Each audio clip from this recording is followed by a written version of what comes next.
Bien, buenos días para todos. Les bendigo en esta nueva mañana y le doy gracias al Señor por su vida y le bendigo por dejarme entrar en medio de sus familias.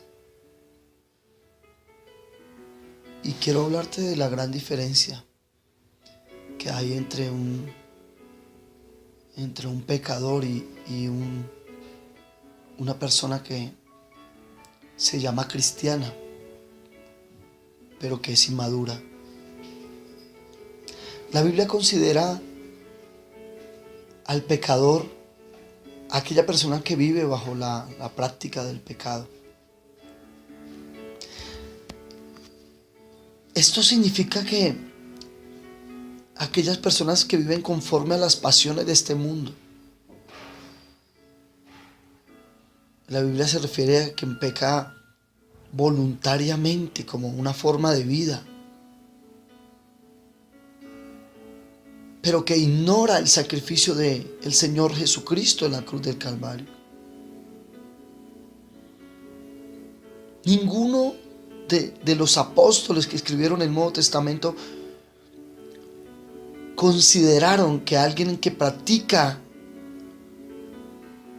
el pecado lo consideraron como una persona nacida de nuevo.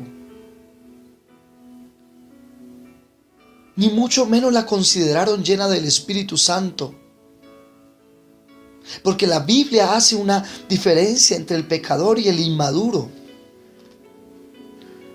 En pocas palabras, una cosa es ser carnales y niños en Cristo y decir, como decían los corintios, yo soy de Pablo, y el otro decía yo soy de Apolos.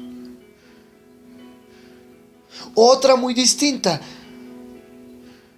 el ser niños espirituales recién convertidos y venir a Cristo.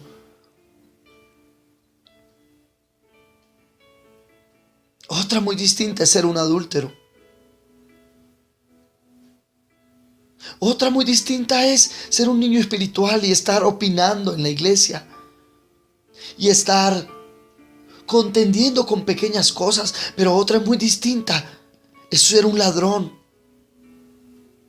Otra muy distinta es ser aquel que engaña. Otra muy distinta es aquel que consulta los adivinos llamándose cristiano, creyéndose creyente. Entonces, una cosa es ser una persona que carece de una mente nueva, de una mente renovada. Una persona que se ofende porque alguien le hirió, porque alguien no le saludó, porque alguien le señaló por X o Y cosa. Pero otra muy distinta es cometer fraude. Otra es muy distinta es estar sumergido en la pornografía. Pastor, pero todos los pecados son iguales. Sí, para Dios todos los pecados ensucian el alma, todos los pecados ensucian el espíritu. Pero hay pecados de muerte y hay pecados de inmadurez. En 1 de Juan 5, 16, 18 dice que si alguno viere a su hermano cometer pecado que no sea de muerte, escuche bien lo que dice, pedirá y Dios le dará vida. Esto es para los que cometen pecado que no sea de muerte. Pero sigue diciendo, hay pecado de muerte por el cual yo no digo que se pida. Toda injusticia es pecado. Pero hay pecado no de muerte. Sabemos que todo aquel que ha nacido de Dios no practica el pecado. Pues aquel que fue engendrado por Dios le guarda y el maligno no le toca. Esto es un tema que han contendido quizás los teólogos. Y se alude a este pasaje al Espíritu Santo de Dios. Y sí, pero Juan lo que menciona en este texto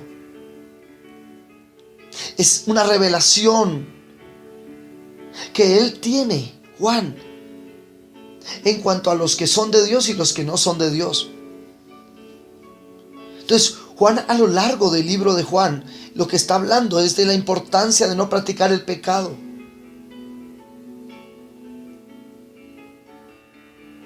Es decir, los pecados que todos sabemos que son pecado. O sea, usted no necesita una consejería para que le digan que está en adulterio. Hemos hablado, la iglesia, por mucho tiempo, hablando de que los pecados ocultos, entre comillas. Déjeme decirle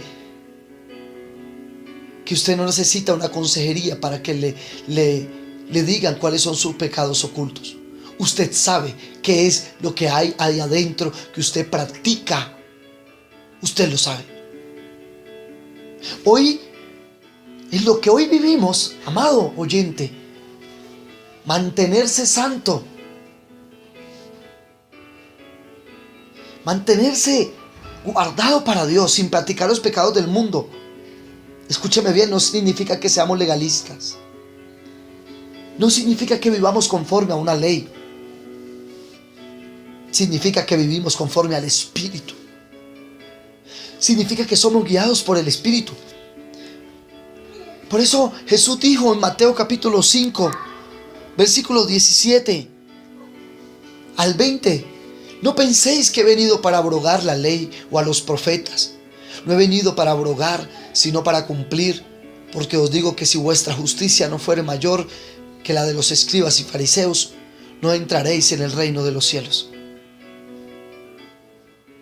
¿Qué quiere decir este pasaje? No quiere decir que alguien no pueda tropezar. No quiere decir que alguien no pueda caer, que alguien no pueda tener una falta. Bien dice la palabra del Señor, que sin pecado abogado tenemos para con el Padre, a Cristo Jesús, Señor nuestro. ¿Sabe a qué me refiero? Me refiero a la falsedad que existe en la gente, que ya llevan tiempo en el Señor y siguen amando el mundo y siguen practicando el pecado. Y me da ira santa, me da una rabia santa, que hay gente que cree que irá al cielo por su gracia, gente que cree que irá al cielo porque son buenos y hacen buenas obras. Qué triste. Gente que jamás ha tenido un encuentro verdadero con Jesús, con el sacrificio de Cristo en la cruz del Calvario. Creemos hoy que somos salvos porque repetimos una oración en la iglesia que alguien nos hizo hace muchos años.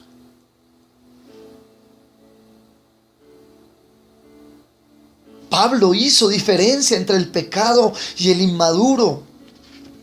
Usted puede tomar hoy las escrituras y leer los Corintios y usted se dará cuenta que la iglesia en los Corintios había gente inmadura, que habían divisiones, que habían contiendas, que habían celos.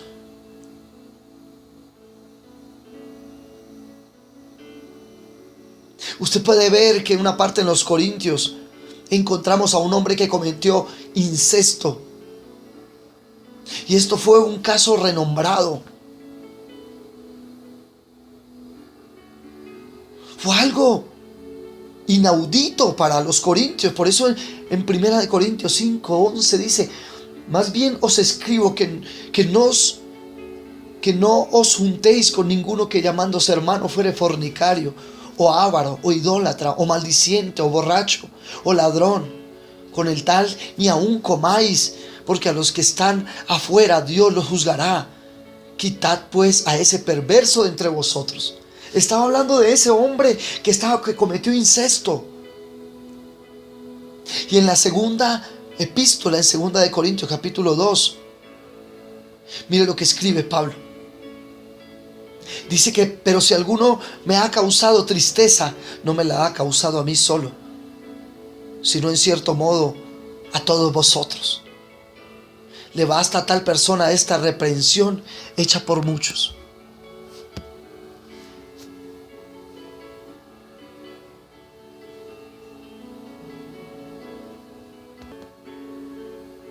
Note que había tristeza por uno que había pecado, por uno que había fallado. Note que el común denominador de la iglesia en ese momento era que todos estaban tristes por uno solo que había caído en pecado. Porque esto es la iglesia. Pero hoy la iglesia se ha acomodado y aún hasta los grandes líderes, los que dirigen, se han corrompido porque han comprometido sus principios para ganar almas, para tener más seguidores. No se trata de cuántas almas tenga, cuántos seguidores. Jesús jamás comprometió sus principios para ganar a nadie. Por eso podemos ver la historia del joven rico. Se acerca a Jesús y le pregunta: ¿cómo puedo entrar al reino de los cielos, Señor? Y le responde el Señor algo que lo sacude, que lo cimienta, que lo deja sentado. ¿Sabe? Usted necesita palabra que lo sacuda.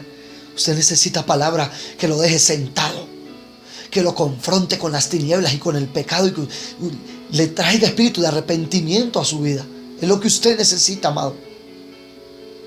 Y si usted está en un lugar donde no le hablan sino de prosperidad, de su futuro, tiene que correr, tiene que salir de ahí, buscar un lugar donde lo confronten, para que usted pueda vivir no en la carne y no como un niño espiritual, y que usted pueda vivir en el Espíritu de Dios,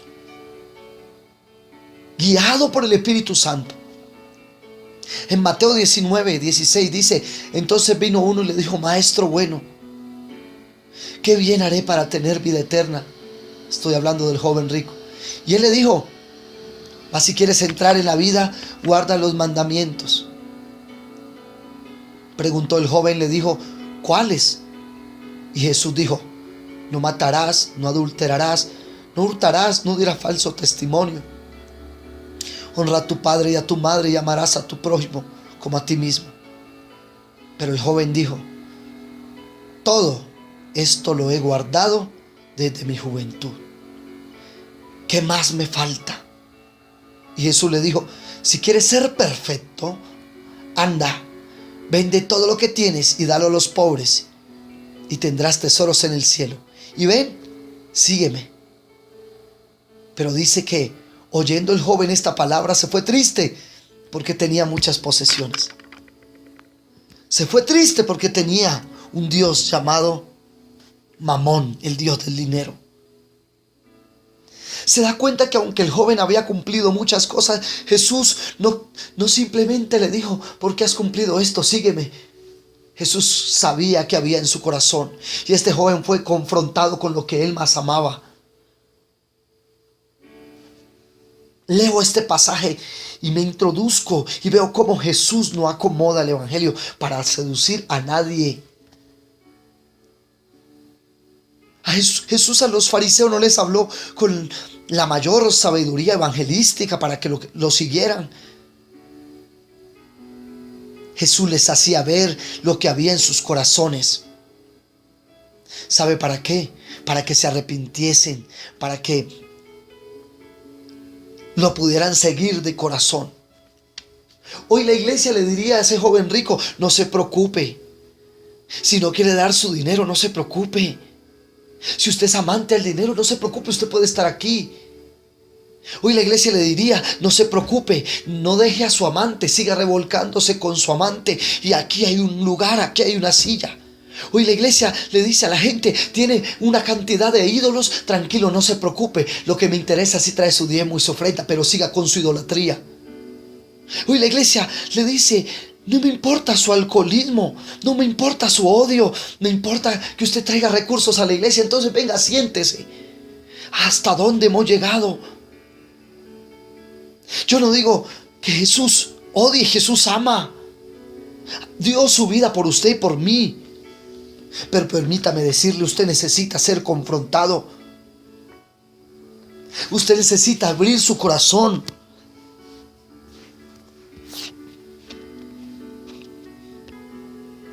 Usted necesita creerle. Estamos en tiempo de cosecha. ¿Qué estamos haciendo para que Creamos en el Evangelio de poder verdadero para salvar.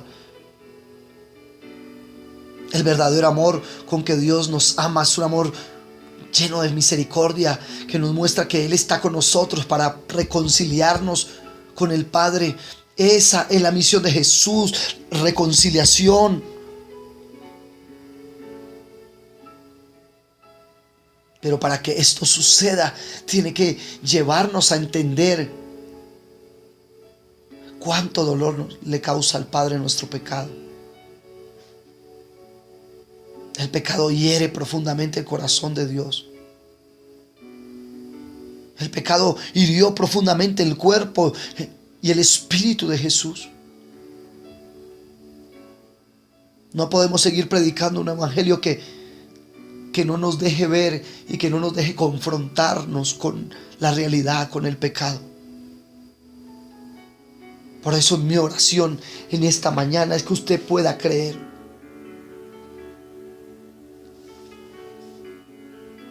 Por eso mi oración es para que usted deje entrar y vivir en su corazón a Jesús. Por eso oro para que el Señor ahora mismo toque su vida y usted sea confrontado con lo que más ama, con lo que se está levantando como idolatría, y usted sea confrontado con esa manera de fornicar, con ese adulterio por el que está viviendo, y usted sea confrontado con esas palabras maldicientes que salen y salen de tu boca. Oro para que hoy seas confrontado y dejes de ser una persona que está envolviéndose en el pecado y puedas decirle al Señor: hoy yo quiero fluir en la presencia del Espíritu y en verdad quiero nacer de nuevo, en el nombre de Jesús. Amén y amén. Mis amados, les bendigo, les deseo el mejor de los días.